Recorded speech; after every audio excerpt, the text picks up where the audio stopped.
Hello again.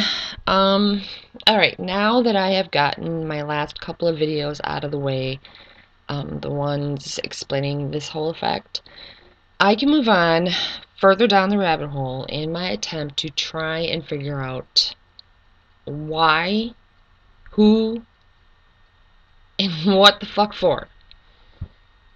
This is going to be a little more serious video series for me. And so if I'm pausing a lot, talking slower, it's just because I'm trying to think of the best way to explain this shit and make it so that it makes sense to everybody that's watching this, because a lot of it doesn't even make sense to me. So this first one I'm going to talk about is the quantum computers. First off, the quantum computers, they basically harness the power of molecules and atoms tapping into the fabric of reality to increase memory and speed computation. Your everyday computer stores information using ones and zeros, whereas the quantum computer uses what are called qubits. Qubits can be a 1, a 0, or both simultaneously. This is what gives the quantum computers their speed. At this point, the intended application is for optimization. This is what they say, what I've read in some articles, but not your typical computer optimization. This is optimization for things like radiotherapy, protein folding, machine learning, object detection, just to name a few.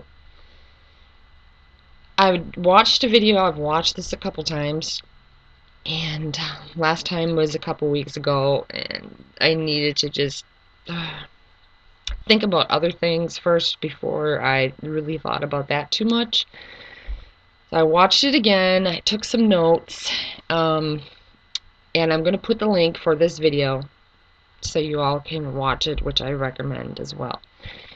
In this video, I can't remember his name, but it's stated that the quantum computers are at a cost of about $15 to $20 million each right now, and have already been purchased by large corporations through America.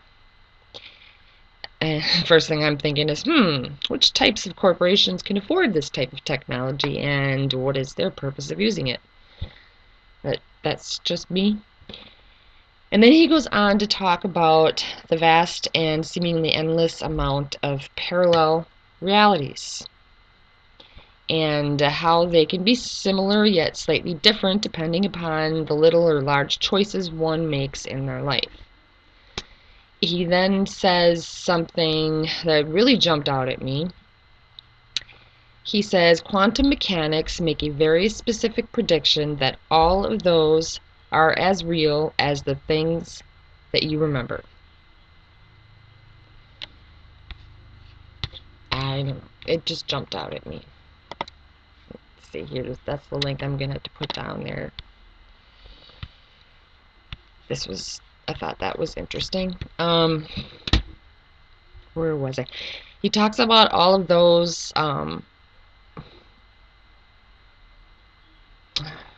sorry, see, if I pause, I'm just trying to regather my thoughts. I shouldn't be distracted by the computer screen. I should just talk. He talks about how it's bizarre because we cannot see those other things, but science has gotten to the point where we can build machines and exploit those other worlds. He talks about building machines like us, intelligent machines, using this technology. In his description of how the quantum computer works, he goes on to talk about how in quantum mechanics there is a concept that something can exist exclusively in two states at the same time. I've heard that before. He gives an analogy about how there could be two parallel universes, both identical, in every possible way except for one thing, with only one difference: the value of a qubit. Did you get that? A qubit. Remember, I mentioned that in the beginning of this video when I was giving a description of the quantum computers. He talks about how there are shadows of the parallel universes, and I'm laughing. This is not funny. This kind of makes me sick. He talks about how there are shadows of the parallel universes and how we could reach into another one and grab some of their resources. You know, and this guy, he looks so excited, and he talks about this in such an excited way. And I feel like I didn't even give this justice. But I mean, I just took note of the things that jumped out at me, the things that I felt were important in relation to the whole Mandela quantum effect and the shit that we're going through. But I mean, some of these things that he says is like, oh, it gives me shivers. It really, really does. I had this other article up here. You know, Google's involved. Go figure. Yeah. I was going to read this before I even made this video, and oh, my brain was just so fried. I totally forgot. But this is on technologyreview.com. And this kind of brings me to he made 3 predictions. He said, first, in 5 years, NASA will have found an Earth-like planet with Earth-like water. You know, that one doesn't jump out at me too much. His second prediction is that the idea of parallel universes is going to become very important. That somebody will come up with a way to test the reality of these parallel universe theories that we've always had. Wonder if they've already done that. And his third prediction is that machines will surpass us in every way possible. In 15 years, we will have machines that outpace humans completely. You know, and this is all stuff we've been conditioned with the movies and whatnot and everything. But I mean, just the thing, you'll have to watch this video, because the thing is that this guy just looks so happy and excited about all of these things I pointed out.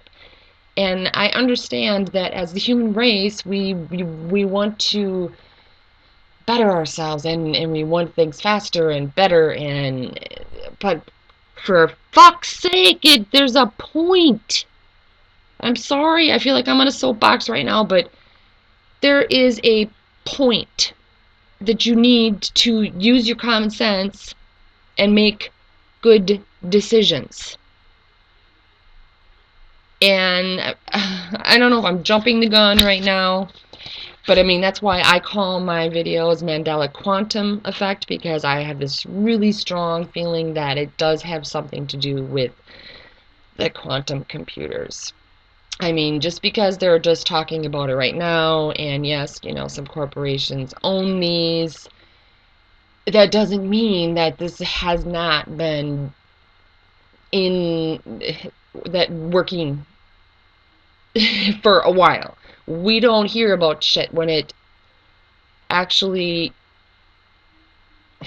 you know, they do stuff behind closed doors all the time, and we don't hear about it for years. Okay, I just got it out. Another thing, one final thing I was gonna say, and it's just a small thing, but he was talking about the qubits and how they multiply on their own. They do it really fast. I don't remember the speed at which they multiply, or how many there are now in that picture here, in their computer, their D-Wave computers. I know it was, I want to say millions or something, but you'll have to watch the video. So they just multiply on their own, and just I don't know, it's a visual in my head that's kind of creepy. So, God, I guess that's it for now. Besides me, just my brain is just fried, and it's not necessarily fried because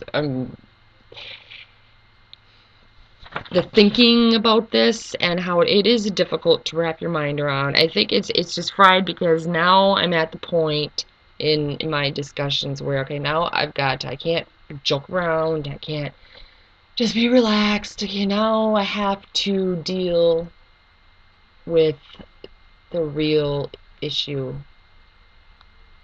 and it hurts my head, amongst other things. So, on that note, I hope you guys have a good day, and I hope what I had to say made sense. Like I said, watch the video, and you'll be able to make more sense of it.